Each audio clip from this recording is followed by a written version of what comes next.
and you connect households, you connect businesses, and communities that either had no electricity or if they had any at all was coming from diesel generators, which is very expensive. Yeah. Overnight, you're getting access to electricity. Look at how we run procurements within donor programs, fundraising, even licensing, permits, etc. Hi there, I'm joined with my friend William Brent, who happens to be in Nairobi today, but lives in Barcelona. So a very interesting timing and good weather again to have a discussion with him. So Will, thank you for joining me today. Maybe if I could just start, introduce yourself to the world. You've been obviously all over the place, Europe, Asia, the US. Yeah. You've covered Africa in your journey as a professional and a human being. Just tell me a bit about your journey up until this point. Yeah. How much time do I have, Daniel? A whole day. Yeah. I'm just kidding. Yeah, no. Where do I start? So, I'm an entrepreneur, right? So I think that's one reason why we're talking. And I started early days. I don't have any business training, right? I never went to business school. My parents, my father was an academic, my mother was an artist. Me doing business was the furthest thing from my mind when I was growing up. And but when I went to China, when I was just out of university, I was a journalist for a while, and then I decided, because I'm ADHD and I have to change regularly whatever it is I'm doing, that I would try my hand at business. Everybody around me in China was doing business. This was the early 90s in China. And I figured... So a whole different world from what we know China today, actually. Oh my gosh, yeah. I mean, it's night and day. Yeah. Like I don't recognize any of the places I knew when I first got to Beijing, and it was 1987. I mean, you can imagine, right? It was only 10 years after the Cultural Revolution. There was like total chaos, right? It was like Mao. It was like hardcore communist. Yeah. By the time I left in 2002, it was just exploding. Yeah. And it was a free market not free market, but it was sort of open enough. It was it was enough of a free market economy to be really taking off. Yeah. And so I sort of got my education in business startups in China. I started my own company, which was more of a market entry strategy company. And then I got, for bizarre reasons that I won't bore you with, I got into the entertainment and media industry. And so I became one of the leading experts in the film industry in China. I started a film production company with some Chinese partners of mine, started a digital marketing agency, performing arts promotion company. So I did a bunch of different entrepreneurial things in China. And then, the reason that I eventually, because of having seen all of that evolution in China and seen, what that was going to bring in terms of environmental impacts, I made the decision in 2002 to go back to the United States and transition again to sustainability. So I basically started all over again 20 years ago. I've sort of had moments in time in my life where I've just quit something entirely, moved on to something else, then quit that, then moved on to something else. And so, I've had a pretty interesting background, but, I've been working on climate solutions for the last 20 years.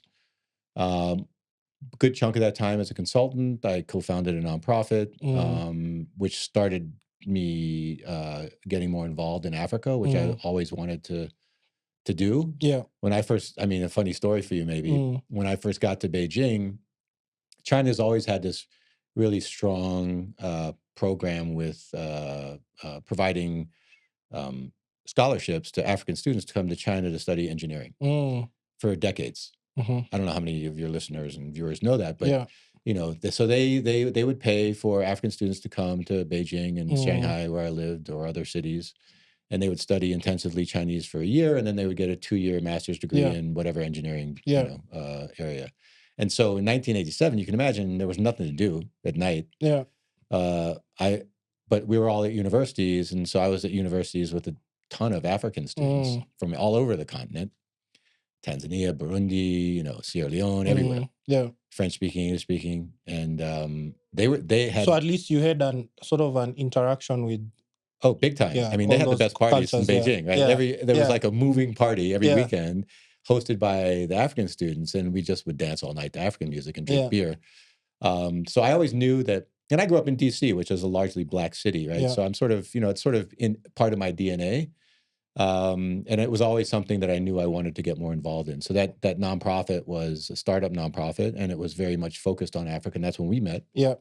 And then since then, I joined a company that's also focused on Africa. So it's, it's been a really kind of strange journey. Yeah.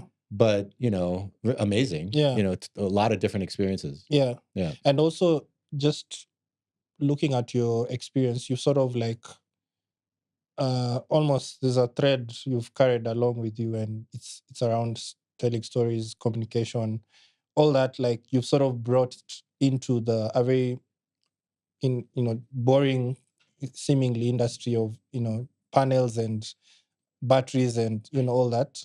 Maybe just explain sort of what you've what you carried from all that experience, and now in terms of shaping the narrative around energy access in Africa. Yeah, so maybe I should also say, because I've done startup, I do have a communications marketing background, but I've done, like any startup entrepreneur, you do everything, right? I've fundraised, I've, done government relations, I've done, whatever it is that needs to be done, I've done, right? So, but I would say for sure, my focus has been more on the marketing, branding, communication side of things.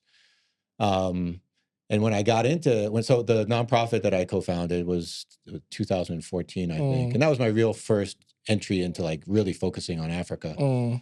Energy access was nowhere on the global agenda, the global development agenda, right? It's SDG 7, universal energy access for everybody on the planet by 2030.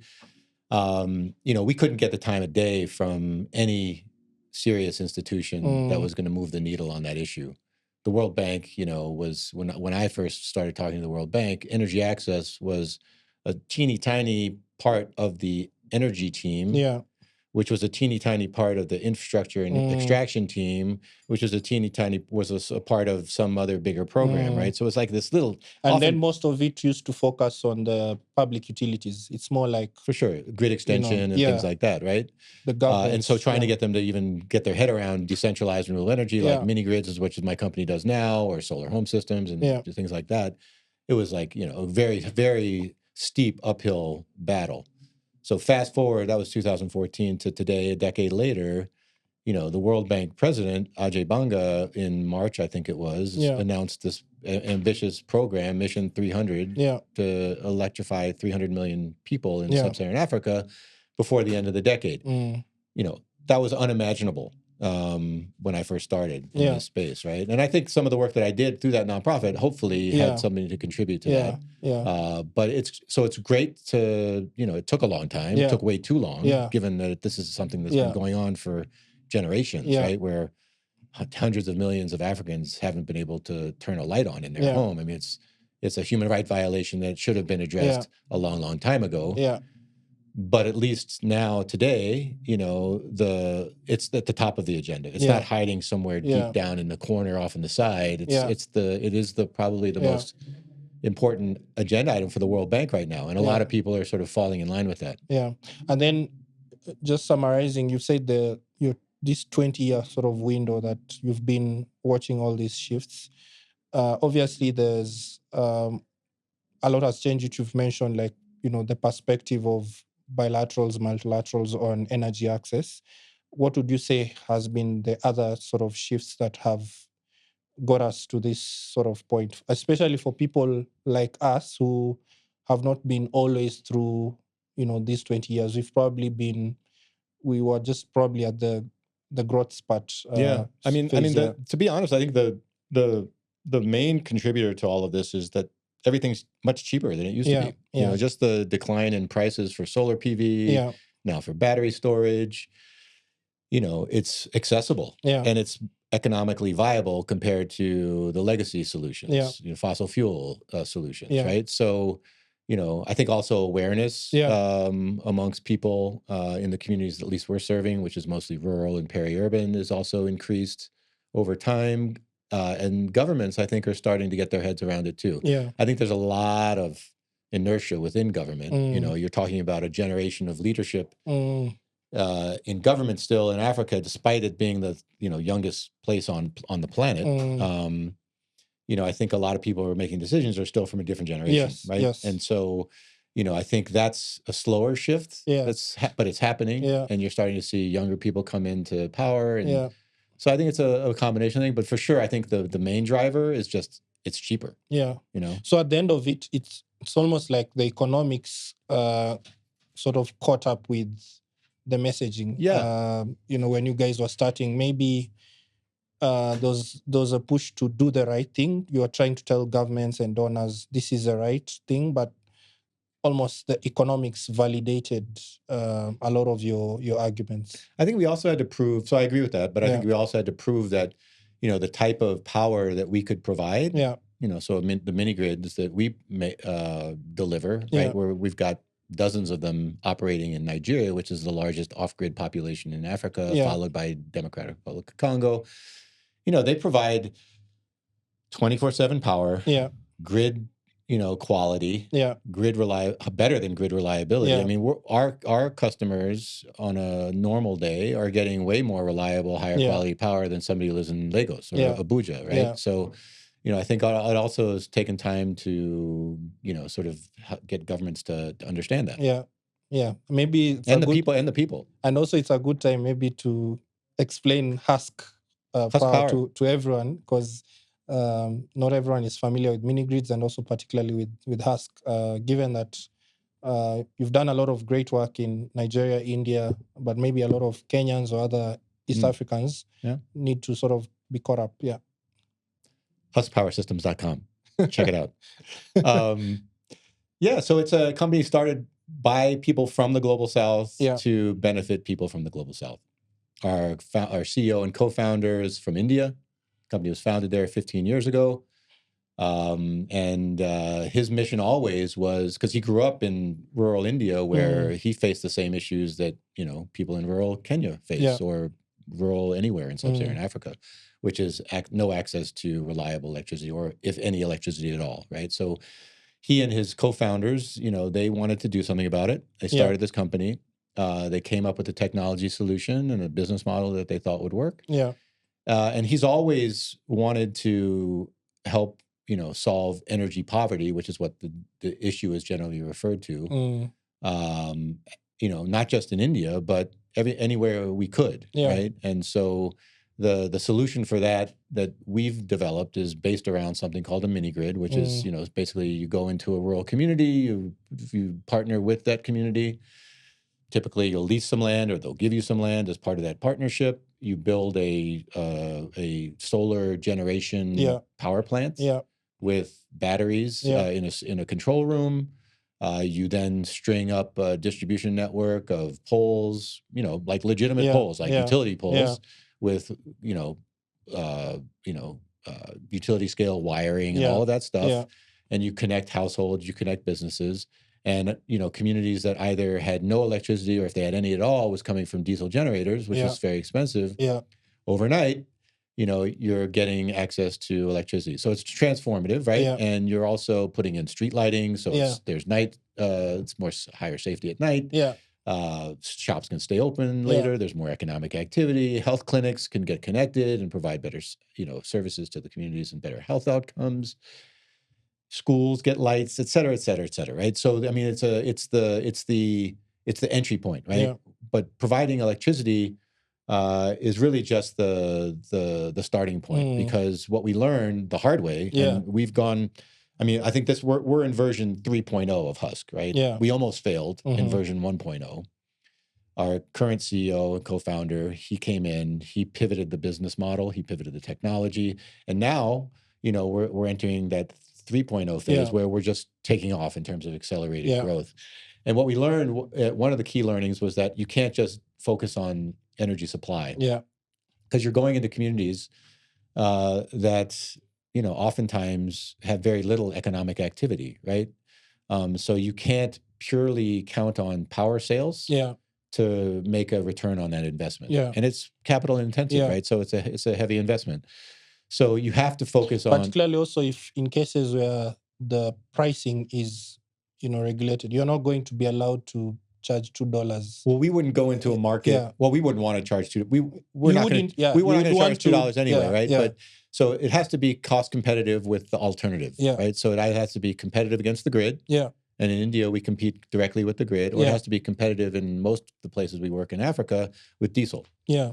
And so we can compete and outbeat both performance and costs Yeah. for those markets. So we're not going to go into a market where we're forced to, where we can't have a cost reflective tariff. We Yeah. at least we need to recoup our investment, right?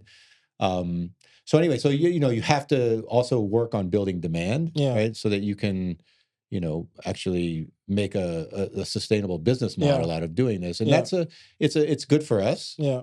But it's also improving the livelihoods of the community, right? Yeah. So we do appliance sales and credit financing, so people can buy a TV or a fan or a refrigerator, or a company, a small business in that community can buy a more energy efficient welding machine, Yeah. rice milling machine, whatever it is, right? Yeah. We provide the financing to do that. We provide the supply of the appliances and machines, Yeah. and we provide and people can then afford to, improve their lives, increase their incomes, hire Yeah. more people, reinvest in their business, and Yeah. create more, opportunity and therefore more use of electricity. So it benefits us at the end of the day. So it's a win-win. Yeah. So that demand side piece is huge. We Yeah. also do e-mobility with electric motorcycles, Yeah. leasing of those motorcycles and battery swapping for the Yeah. communities, cold storage for meat, fish, produce. Yeah. Rice milling I mentioned as well. Yeah. So all of those things sort of together Yeah. shape what we've come to realize Yeah. is shapes a profitable business Yeah. model. So Yeah. we're now profitable at the country level, Yeah. and we still have more work to do to get even better. Yeah. It's also a carbon market Yeah. business, right? Yeah. Because we're displacing, avoiding emissions that would have Yeah. otherwise occurred. Or in some cases, if you're replacing a diesel, Exactly. petrol-powered Right. kind of Right. asset. Yeah. So we've been monetizing, carbon on the voluntary market for 4 or 5 years now. I see. And so, I'm not going to lie, man, Yeah. this is a complicated, Yeah. hard to implement Yeah. business, Yeah. because there's so many layers and interconnected pieces. Because, at the end of the day, I often say, and I believe this, that Yeah. we're pretty much doing rural development work. Yeah. It's like we're not a utility. Yeah. Like we're not just You're we're not a just rural SME, but with a utility kind of. Yeah. Yeah. I mean, what does your utility do for you, right? They send you a bill. Nothing, yeah. Nothing, right? They send you a bill every month and they Yeah. ask for money, right? Yeah. Yeah. And like in Nigeria, they're estimating what those bills are. There's not Yeah. even smart meter, Yeah. right? So it's like what Yeah. the anyway. So we're definitely not that type of utility. We Yeah. do provide utility services, but then we layer so much more on top, right? Yeah. And where that's benefiting, the socioeconomic. It's having hopefully deep socioeconomic impact. And we're trying now we're just starting to do a better job of sort of tracking what that impact is and Yeah. measuring it, so we have a better idea for ourselves, but also our investors. Yeah. And then coming back to the whole issue of productive use, there's obviously lots of schools of thought. Like how much of it from Husk perspective is, I know there are mini grid companies that kind of like introduce the businesses that are not there. Maybe they think, we should introduce like ice making, and then there are those who come to the community and like see what either businesses that have been running but inefficiently, and then try to augment now productive use using the mini grid sort of as an enabler.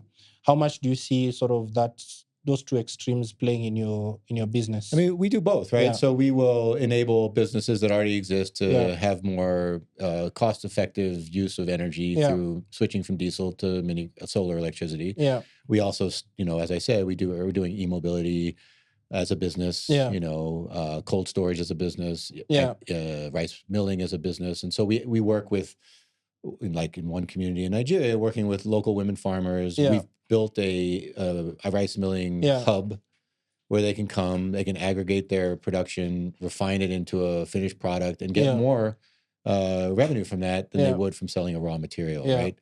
What I think, so first of all, productive use is a term I hate. Yeah. It doesn't mean anything to me. Yeah. It's like, what isn't productive? I mean, I don't know. It's like, I mean, I suppose you could say watching television isn't productive, right? But it could be. I mean, you could be learning something by watching television. Yeah. You know, it's basically, so the way I define what we do, it's either residential or it's commercial. I mean, that's just the way utilities typically define their customer base anyway, right? You could maybe add institutional in there, like, you know, schools, health clinics, or schools, right? Yeah. So it's commercial use, right? That's increasing income. Yeah. Right. That's the key part, right? So it's just income generating commercial uses of appliances or machines. I think it's as simple as that. Productive use. So I think the myth is that productive use is going to make these decentralized renewable energy solutions scalable, long-term viable, commercially viable. Nobody's proved that. Yeah. You know, that's my view. Yeah. I have not seen anybody who's taken a productive use or sort of income increasing activity and scaled it. Yeah. And it's hard to do that, right? Because these are agrarian communities. They have different value chains. Could be rice, could be maize, could be cassava, whatever. Yeah. And, you know, they're not necessarily next to each other. Yeah. One's here, one's over there, right? And so how do you come up with a let's call it productive use business model that's scalable? I have not seen anybody do that. Yeah. And I think until somebody does, it's just a narrative. Yeah. Right. Yeah.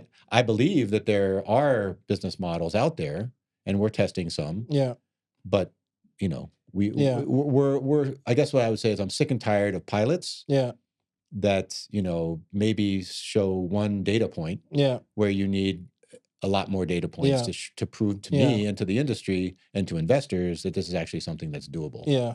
You know? And I can imagine also with this giant PUE experiment we are doing, from even Husk, you've mentioned these three distinct So PUE is productive use of energy. Yes. For the listeners who may not know. Yes. Yeah. For Husk, these three distinct kind of phases of your business, it means even your team structure is changing. Because if you started off with, you know, house of engineers, then you realize I need like microfinance, agronomists, and all these types of skills. Yeah. That could be a lot for a business that is still trying to. It could be a lot. It's too much. It's too much. Yeah. Right. Yeah. And you know, it's taken us 15 years to get here, and we almost died once. Right. Yeah. So, you know, very, very difficult. Especially, I would say, you know, we started out as a local enterprise, founded in India. We're now registered in the United States and would be considered an international company. Yeah. But, you know, like I said, I'm the only white guy at Husk. 99. Really? Yeah. Oh, okay. Everybody in Nigeria is Nigerian. Yeah. Everybody in India is Indian. Yeah. You know, so if we go into the Democratic Republic of Congo or any other country in Africa, same thing. Yeah. It's going to be 100% local. Yeah. So, you know, but this is something that, you know, it took us 15 years to get there. And I think for local companies that don't have access to international finance, that's a real challenge, right? I mean, especially because now, versus when we started, nobody knew what a mini grid was, right? So people were willing to take maybe more risk. Yeah. Now it's, you know, 15 years later, there's more data in the market. You know, investors are able to look at that data, and, you know, to be frank, they don't always like what they see, right? For Husk, it's fine. We've raised a lot of money. We'll continue to raise money, but, you know, it's still a nascent industry that needs to prove itself. That it can scale. Yeah.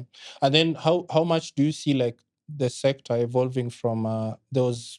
I think there's been arguments. I think Husk has been part of it as well, in terms of saying maybe we should be like the telco companies. We should have like 4 or 5 big mini grid companies across Africa to achieve whatever you're saying, the challenge of scale within, both on the supply and also the demand side around productive use. So I'll give you some numbers. Yeah. I'm sure you know these numbers. Yeah. So, but maybe for people listening, it'll help contextualize this, like what the need is, right? Yeah. So whether you think this is an exaggeration or not, the World Bank says that mini grids, like the ones we do, are the least costs method of electrifying 380 million people in sub-Saharan Africa. Yeah. So more or less half of the unelectrified population on the continent. And that would require 160,000 mini grids. But even if it's like half that, that's still a huge disparity from where we are today. So like the need for scale at speed is enormous, but we don't have either the scale or the speed, right? And so I think it would be very difficult, if not almost impossible or impossible, to get to any of those numbers or close to them by, having 100 small enterprises. You just have to nurture them all, and would they be sustainable?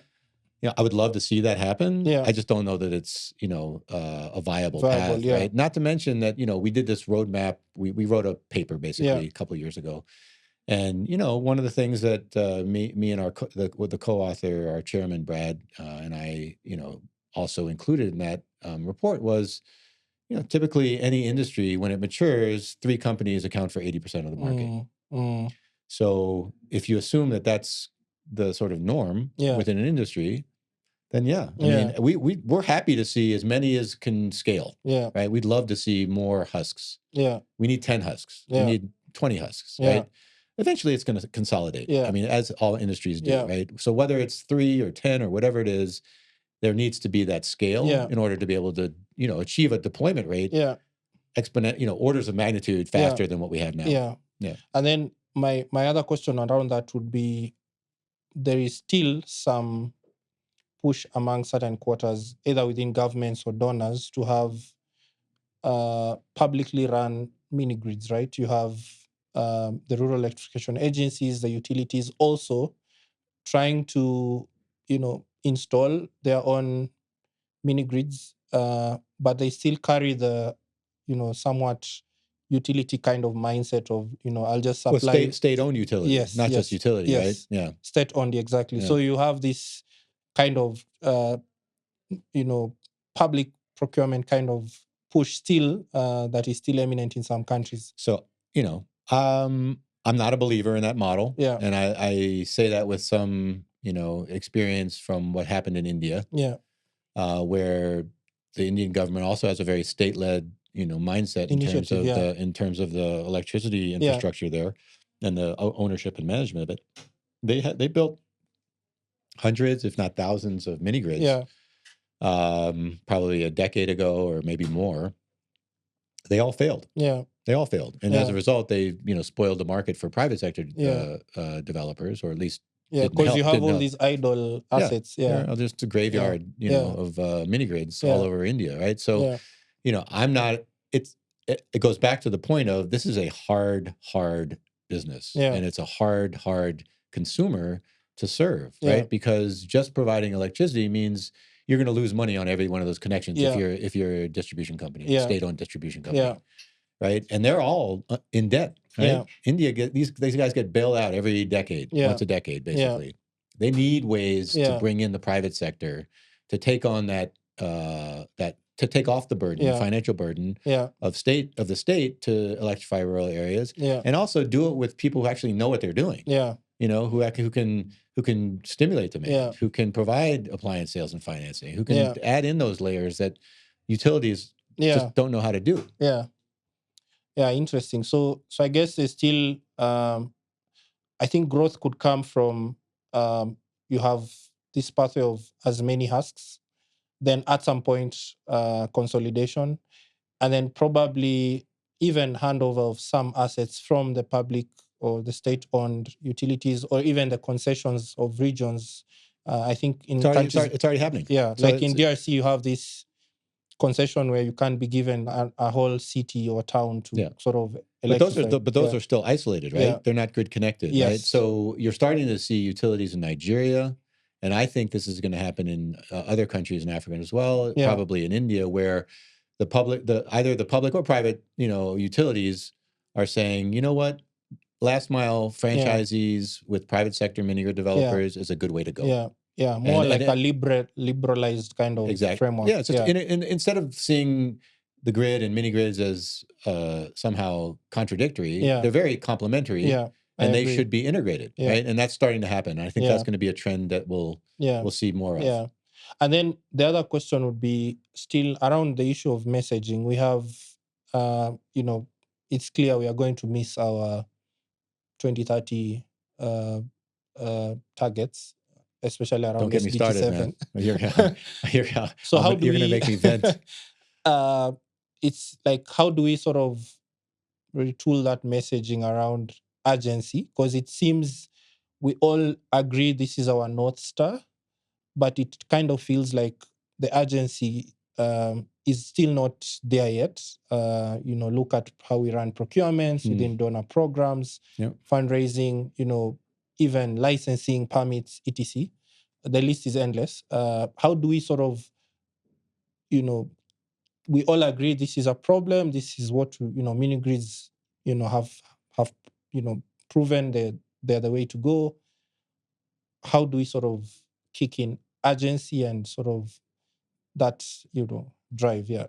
I mean, first of all, the risk appetite of the international funding community needs to be much greater than it is. Yeah. Right? They're now expecting near commercial term, returns on money that they put into our industry, which is totally unacceptable. Yeah. It runs against the mandate upon which they were founded, which was to help de-risk new markets in developing regions. Yeah.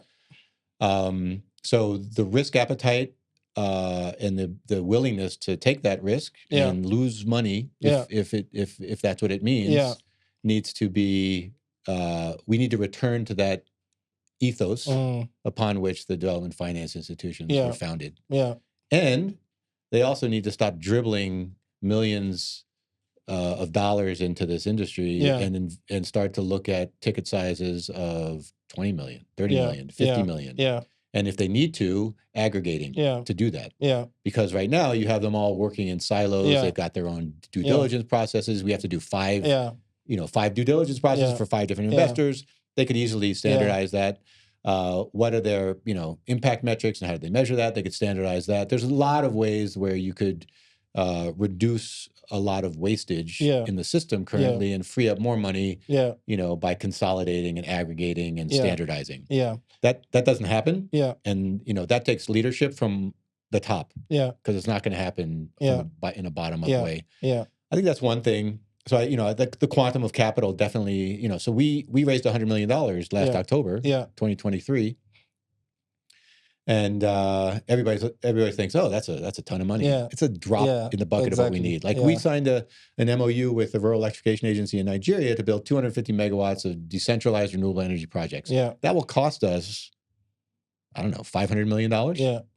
So it's barely even enough to, cover Nigeria. So even like it gets to a point where the fundraising scale needs to sort of go up a little bit, or even like quite a lot. Actually, not a little bit. Yeah, I mean the mindset needs to shift. Yeah. Like if we're serious about being urgently tackling this problem, there's a total shift in mindset that's required from every leader of every DFI, of every MDB, and they've made some ambitious pronouncements that are going to be very hard to implement. Yeah, because a lot of these institutions, love them as I do. In many ways, they got us to where we are today. Yeah.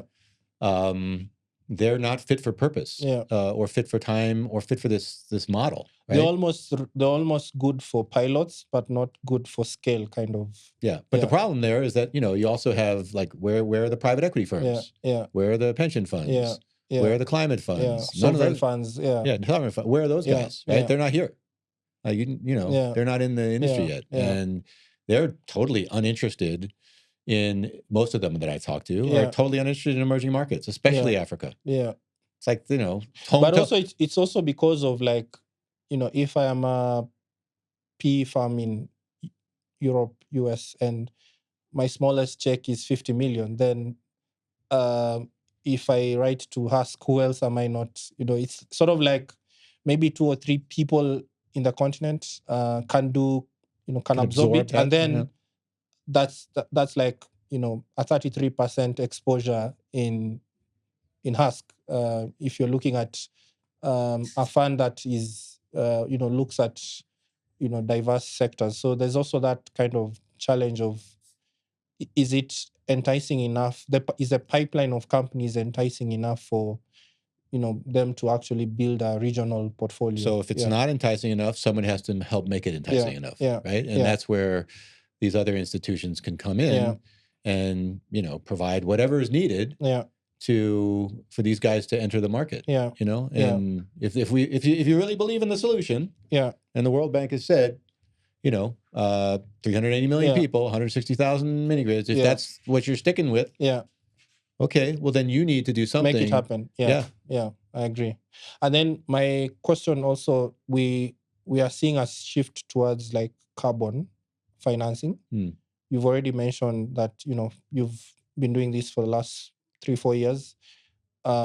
What's been the process for you like on that? Because a lot of companies are excited, or almost the idea is exciting, but getting started, it's tough. Yeah. So I think for emerging markets, so we I mean, it was not inexpensive to do this. We hired an external consultant to essentially come up with a methodology for diesel avoidance in India, which was then approved by the UNFCCC, the United Nations Framework for Climate, whatever. Those 3 C's stand for. There's climate in there somewhere. And so that's a mechanism that's been approved by the UNFCCC, which we can then use to then, you know, verify our avoided carbon, and you know, put it onto the value it, and then put it on the voluntary carbon market. So we pre-sold those for 5 years, I think. And so you pre-sold before constructing.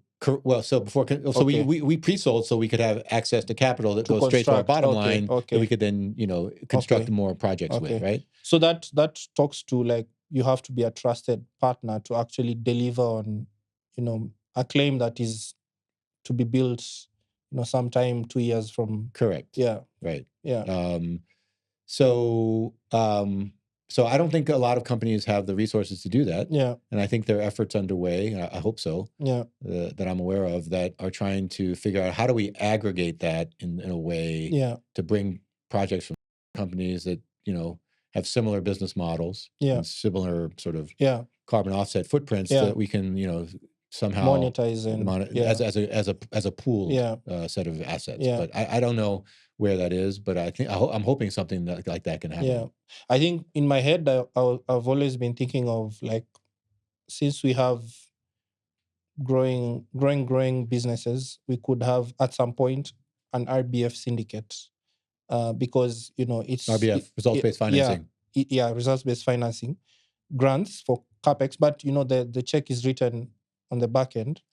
But maybe you could have carbon pre-sales on the front end, which is your working capital, and you construct, and so there's incentive there where you know, the developer, they need to build because it unlocks the RBF, and so the buyer sort of knows there's a hook for the developer at some point to construct, and then it sort of creates this sort of ring-fenced incentive, but obviously that's playing in my head. No, I mean, it'd be cool to see what that looks like. I mean, I'd caution though that, you know, carbon revenue, or revenue from carbon, is not it's not a game changer. Right, at the current prices of carbon. It's an incremental revenue but stream. Also I feel it's also like the carbon pricing in Africa is not priced correctly. Like I don't think. What is it right now? Do you know? Like for me, I think it's not even about the amount. It's more like, would you count a solar panel in a rooftop in Germany equally to? Oh, I see. You're saying like, I feel there's so many benefits that are not the co-benefits sort of that are quantified in those methodologies. So that's a good point. And there is a new thing called a distributed renewable energy certificate. It's a DREC. So the IREC like market, what Nuru and I mean, we've done them in Nigeria as well, right? And that's basically what you're talking about. It's like adding in those co-benefits with the renewable energy generation, and combining those and selling them at a premium, right? And I think it's still unclear whether how much of a premium they'll be able to get. But I agree with you. I mean, there's a lot of co-benefits from doing something here versus a more developed market. Because I feel like it's a lot of the price setting is done by the buyers, which I never go to Microsoft or Apple and tell them, give me your laptop for $2. They'll always dictate the price based on their cost of, you know, building that gadget or electronics. So I feel like we mini grid players and generally people in the development of these assets do not almost get a say in the pricing. It's more like it still feels like a buyer's market. And for someone who's not been in the continent, putting that premium still, we got way more money from the DREX than we did from the carbon sale of carbon, but only because it's a new idea. Yeah. And they were getting the people who were selling those DREX to the Microsofts and the Apples were incentivized to give us a higher price in order to get the market going. Yeah. Right? Okay. So they also had their own margin baked in as well. Exactly. Okay. I see. So we'll see how that plays out. I'm not sure. There's also PREX, which are Peace Renewable Energy Certificates. Yeah. All of these things are trying to add on that premium. I don't know what the long-term outlook for that is. Yeah. And then the other argument, this is the sort of playing devils, the argument that some of these buyers should be the ones just giving you, the 300, 500 billion equity checks or debt or whatever to build, rather than giving you this token credits. You get that sort of, they should be doing more than sort of, claims and social kind of. I agree. Yeah. Well, interesting. So my other question last, as we sort of figure out how to land this plane, is 5-10 years from now, where do you see us going? Particularly, it's clear that the more the time shifts from our 2030 kind of target, with population demographic dynamics, more and more people who are unelectrified will be from Africa, and it's already the case. But the variance will just keep growing. So how do we sort of 5-10 years from now, you could make a case for utopian, dystopian. How do we where do you see us going? Yeah. If we're honest, I think we all have to recognize that the last decade has achieved a lot in terms of providing, basic levels of electricity to a lot of people. Yeah. But it's still basic levels of electricity, right? Yeah. And, what I've learned from my experience in Africa is that people don't want basic levels of energy. Yeah.